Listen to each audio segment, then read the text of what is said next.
Good morning. I'm Tom Homan, the board is our President Trump. I'm going to read a statement real quick. Then after I read the statement, I'll take questions. I'm here with Sam Molson, Director of ICE and Enforcement Mover Operations for the St. Paul Field Office. Stephen Schrank, Acting Special Agent in charge for ICE Homeland Security Investigations. And Chris Kuhn, Deputy Chief Patrol Agent for the United States Border Patrol.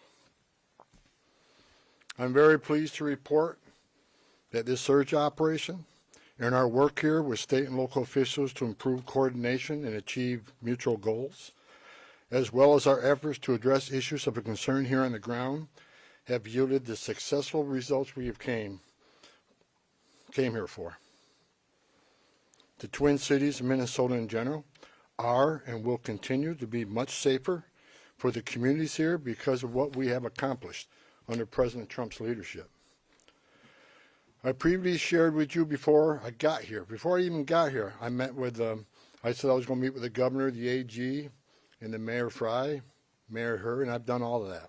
I've also met with various police chiefs and sheriffs.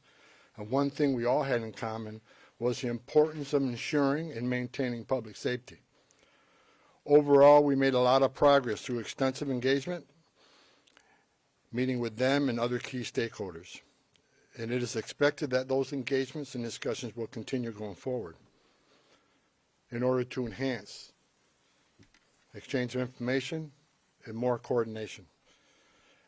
As a result of this surge operation, we have greatly reduced the number of targets for enforcement action. And many criminal aliens have been arrested and taken off the streets, including murderers, sex offenders, national security threats, gang members, and other violent criminals. Just this week, ICE arrested a criminal alien with criminal convictions for rape, acts with a child under 14 years of age with force, lewd and lascivious acts with a child under 14. ICE also arrested 2 criminal aliens with criminal sexual misconduct convictions, among other violent criminals. Through targeted enforcement operations based on reasonable suspicion and prioritizing safety and security, ICE will continue to identify, arrest, and remove illegal aliens that pose a risk to public safety, like we've done for years. And our officers will carry out those duties with professionalism, integrity, and compassion, like we've done for years. We will enforce the immigration law against all persons in the United States illegally. I want to say something about the various unfounded complaints I'm hearing about ICE enforcement operations. During the surge operation, ICE has not arrested anybody inside a hospital. We have not arrested anybody inside of a school, an elementary school. We have not arrested anybody inside a church. As a matter of fact, the only ones that disrespected the sanctuary of a church were the agitators that have been arrested and prosecuted, and so far we have 9 of them. However, those locations are not off the table. I said from day one, there is no sanctuary for a significant public safety threat or national security threat. But as far as those stories about ICE going into churches, arresting people in hospitals, it simply has not happened. And if you have a case where it happened, you let me know. Because all the digging I've done here, I can't find a single one. Under President Trump's direction, we have obtained an unprecedented level of coordination with law enforcement officials that is focused on promoting public safety across the entire state.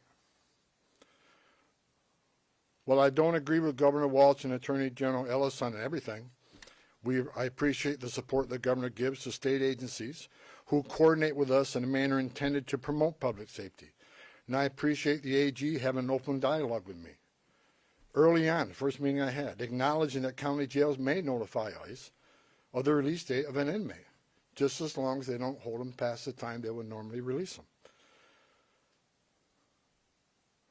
We now have the ability to arrest criminal aliens in the safety and security of jails throughout the state at the time they're being released, like we've done in other states. I've also directed the strategic placement of officers in certain areas throughout the states that can respond quickly to sheriffs that want to release somebody and notify us We need to be nearby so they don't hold them unnecessarily. So we worked on a strategic plan to reassign officers in those key locations. Arresting a public safety threat and the safety and security of a jail is safer for the alien, it's safer for the officer, and safer for the community. I think we all can agree on that. It requires less resources for at-large operations. It just makes sense. I'll say it again, as I've said many times, we are not asking local law enforcement to act as immigration officers. I don't want them to be immigration officers. We're the immigration officers. We just want them to be cops. We're asking law enforcement to coordinate with other law enforcement to help keep public safety risks out of the communities. We have also strengthened our existing coordination with the state to target and take custody of criminal aliens more efficiently and effectively. As a result of our efforts here, Minnesota is now less of a sanctuary state for criminals. And we are proud of the public safety threats we have removed from the criminal aliens out of the state. As I said in my first press conference a couple weeks ago, President Trump didn't send me here because the operations were being run and conducted perfectly. I came here to identify issues and implement solutions to improve our mission execution. Since that time, in order to improve target enforcement operation, I and my team here, we made personnel changes. We integrated BP with the ICE teams. We established a single unified chain of command structure. We strengthened joint intelligence and targeting capabilities. We deployed body cameras. We increased the footprint of internal affairs. We commuted zero tolerance for misconduct. President Trump also deployed me here to work with state and local officials to de-escalate the intense, volatile reactions and conflicts that have unfolded on the streets here between federal law enforcement and unlawful agitators. While working to course correct and improve how enforcement operations are being run and executed here, and even before I was sent up here, I've been saying over and over that forcibly assaulting, resisting, opposing, impeding, intimidating, or interfering with a federal law enforcement officer is a crime in violation of USC 111. It's not okay and will not be tolerated. Zero tolerance if you cross that line and put hands on a ICE officer. Not only is such activity unlawful, it is dangerous, and sadly we have seen tragic consequences, as well as adverse impacts on businesses and the communities here in the city. While the Trump administration supports everyone's First Amendment right to freedom of speech and assembly and to petition, it has to be done lawfully and peacefully. Because we will not tolerate unlawful actions committed by agitators who are just causing havoc. This is not the way to express your disagreement or try to reform federal laws. Go talk to your members of Congress if you want the laws changed in this country. Nor is doxing federal law enforcement personnel and their families, it's just not right. Enough is enough with this misguided, reckless, and shameful behavior. We don't want to see any more bloodshed. I don't want to see any more bloodshed. I pray every night for the safety of our law enforcement personnel and the safety of those in the community, whether you're here legally or illegally. I don't want to see anybody harmed. If you break the law, we're going to arrest you. We have already arrested more than 200 people for violations of USC 111. The U.S. Attorney's Office has already accepted many for prosecutions, and some are still pending. I have also received commitments from state and local law enforcement that they will respond if federal law enforcement is being impeded or assaulted. They will shut down unlawful agitator activity, including arresting agitators involved and seeing them follow through. And we're seeing them follow through on those commitments. We've seen this past weekend that the state and local law enforcement have taken action when it comes to public safety. And bless them for doing that. Since I have been here, I've repeatedly emphasized that the unlawful and violent agitator activity is unacceptable and must wind down as a condition for further drawdown of law enforcement personnel. I cannot remove law enforcement personnel while violence poses serious risk to our officers. I will not leave my officers in that position. It is worth knowing that in all my meetings and discussions since I got here, I've not heard one federal, state, local law enforcement, or judicial official, nor any member of the business or faith communities that I met with say that ICE is an illegitimate agency that doesn't have a real mission. Quite the opposite. All I've heard is the acknowledgement that federal immigration laws passed by Congress do exist, and ICE has a legitimate responsibility to enforce those laws. ICE is a legitimate federal law enforcement agency. We're not out scouring the streets to disappear people or deny people their civil rights or due process. In addition to taking public safety threats off the street, ICE here in this state have located 3,364 missing unaccompanied alien children. Children that the last administration lost and weren't even looking for. That's because of the leadership of President Trump, these children were located. As part of the de-escalation efforts, I have called on state and local officials these past few weeks to tone down the rhetoric and denounce unlawful activities being conducted by the agitators. We don't have to agree on everything, and we definitely do not. But we all agree that the lawlessness and chaos and disruption that is occurring on the street needs to end. I want to thank Governor Walz for his messages focusing on peace and his support for the Minnesota State Troopers to respond to unlawful situations that put federal officers and the public at risk. I also want to thank Mayor Frey for taking a public stance against agitators setting up barricades that block streets and endanger public safety, and for directing the police to take those roadblocks down.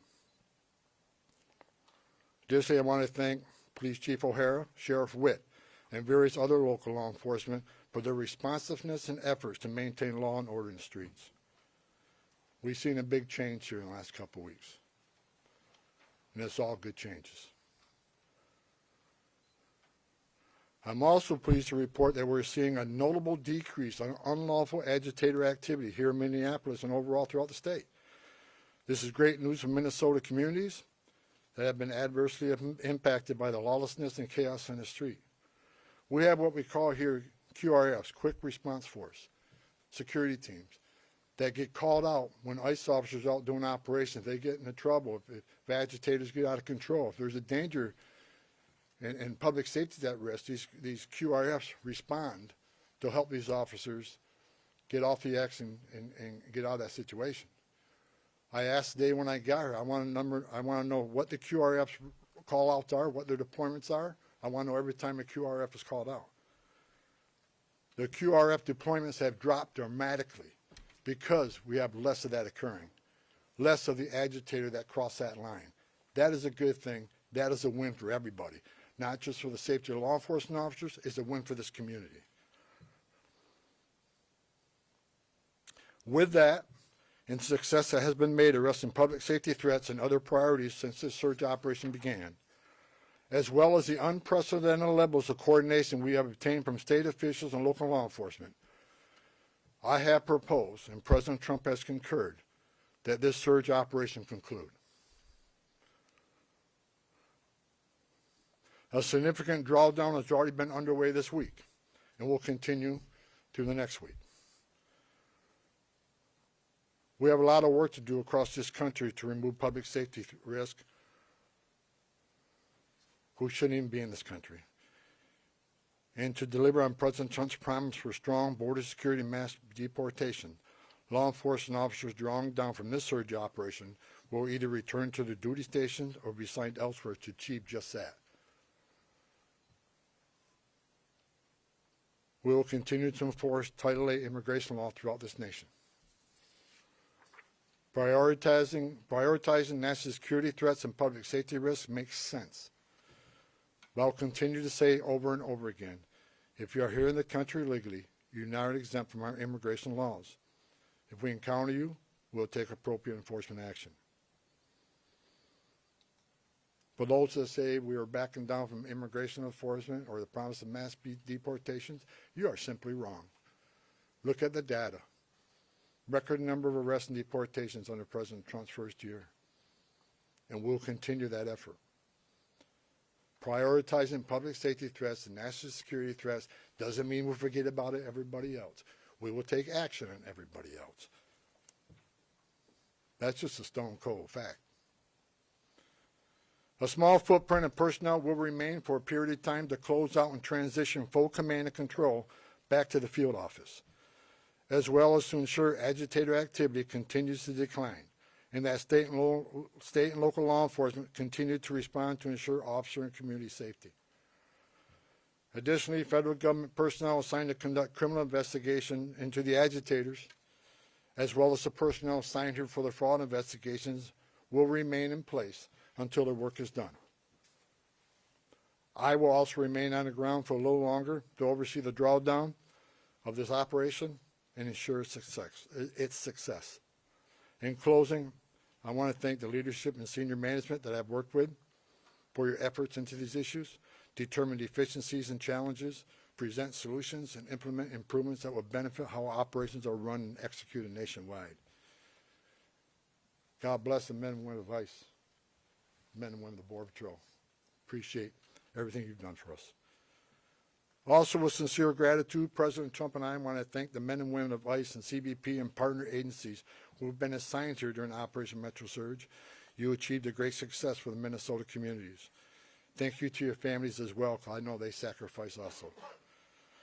Thank you, President Trump, for your vision, as well as your support and confidence in these brave, dedicated patriots that work hard to deliver on your strong commitment to law and order, public safety, prosperity for American communities.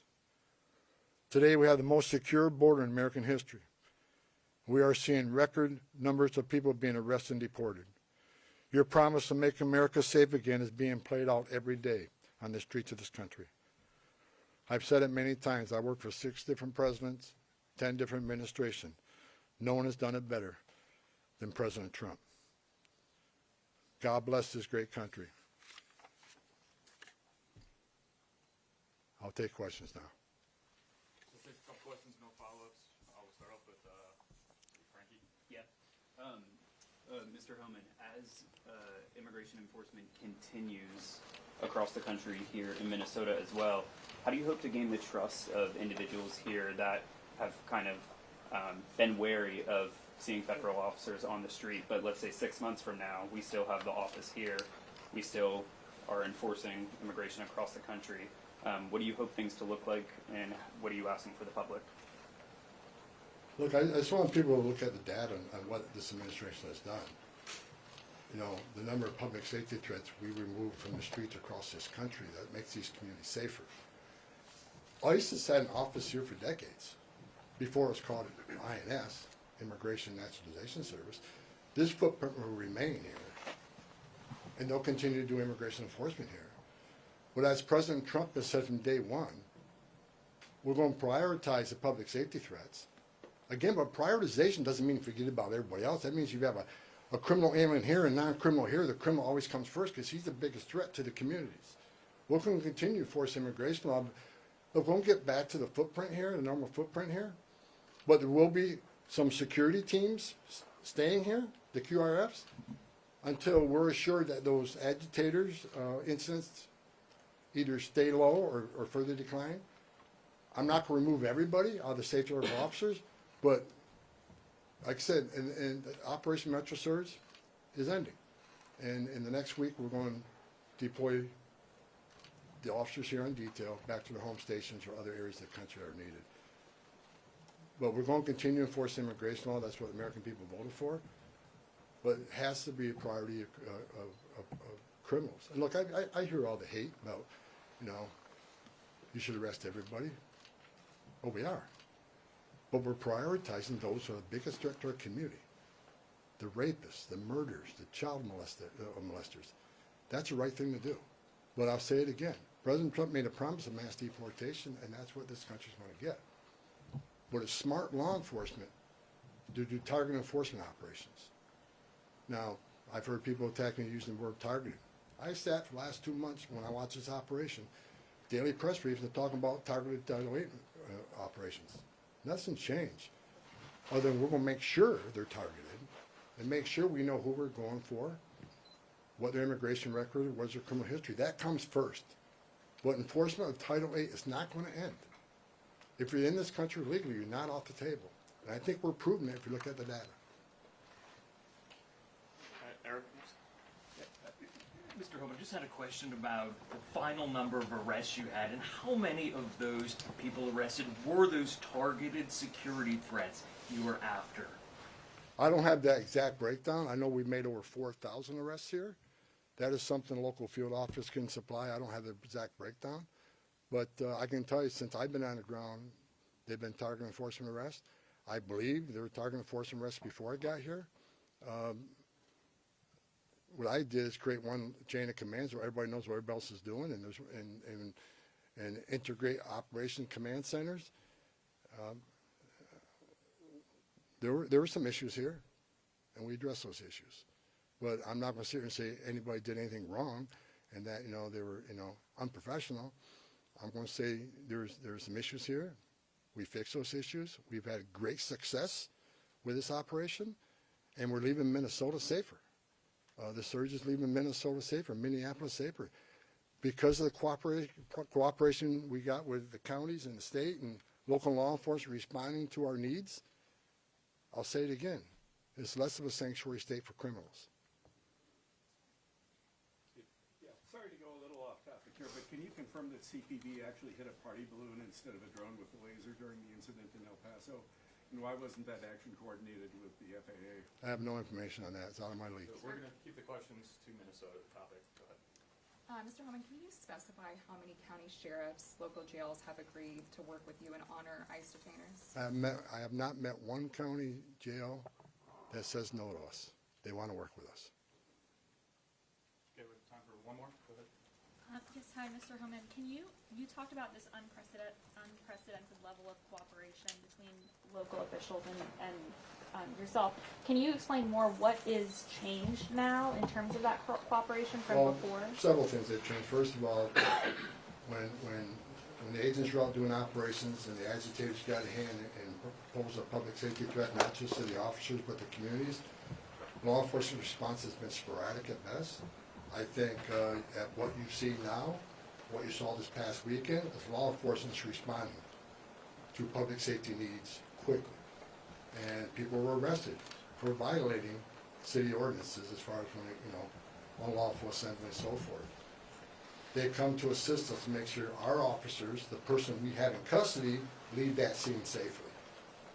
You've seen it this weekend, and I'm happy that the local and state was there also, that responded, and we haven't seen any incidents of them not responding since we have these agreements in place now. As far as the jails, we got more cooperation and more jails than they had before we got here. And that's a good thing. We're having a conversation with the state. State already accepted our detainers, but we're moving further on our agreements for the state. So the cooperation we have here is going to keep this city safer. It's going to keep our agents safer. Arresting public safety threats in a jail just makes sense. If you look at, I was talking to my chief of staff this morning on the way over here, I see that most people on the other side, when I say the other side, I see this argument, Democrats versus Republicans, whatever. But most of the people, even Democrats, are saying they want public safety threats to be the focus. They think public safety threats, illegal aliens, should be addressed. But to say that and not let us into jail, you can't square that. I just noticed the governor of New York, my home state. I've heard her say that she believes public safety threat, illegal aliens should be the focus of ICE. But to have a press conference last week to lock us out of the jails and end 287G agreements, how do you square that? You can't. So again, prioritization of public safety threats don't mean we forget about everybody else. We're going to force the immigration law. We're going to have a mass deportation. President Trump promised that, and we're committed to that. However, it shouldn't be a partisan issue that you arrest public safety threats in the safety and security of a jail. Releasing public safety threats back in the public is just stupid. And I've been arguing this for years. And I hope Congress takes action on sanctuary cities and sanctuary states. It makes sense. If you think about it, even the argument I hear, well, victims and witnesses of crime that are in the country illegally want to feel safe to come to law enforcement and to report those crimes without fearing that this law enforcement agency is working with ICE. That's a bunch of crap. Because victims and witnesses of crime don't want the bad guy released to the neighborhood either. It's ridiculous. We want access to the person that you chose The local jurisdiction chose to lock in a jail cell. And we have that cooperation here now. It's the right thing to do. It makes this community safer. This community is safer because we arrested 4,000 illegal aliens, and it's over 4,000 illegal aliens here. Many of them public safety threat. Not all of them. As I say, we're going to force immigration law, but this community is much safer because of President Trump's leadership and the men and women standing on the stage.